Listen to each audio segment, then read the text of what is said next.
Are you experiencing uneven audio or need to adjust how sound is split between your left and right earbuds? Your iPhone allows you to change the audio balance, L and R, to ensure a better and more personalized listening experience.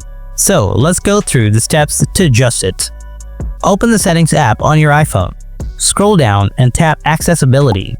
Under the Hearing section, tap Audio/Visual. Look for the Balance slider option. Drag the slider left or right to adjust the sound balance. Center, equal audio in both left and right channels. Left, more sound in the left ear. Right, more sound in the right ear.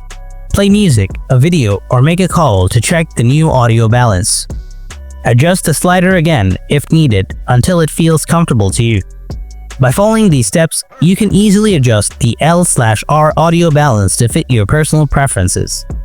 If you found this guide helpful, then don't forget to hit that like button and subscribe for more iPhone tips. And stay tuned for the next video.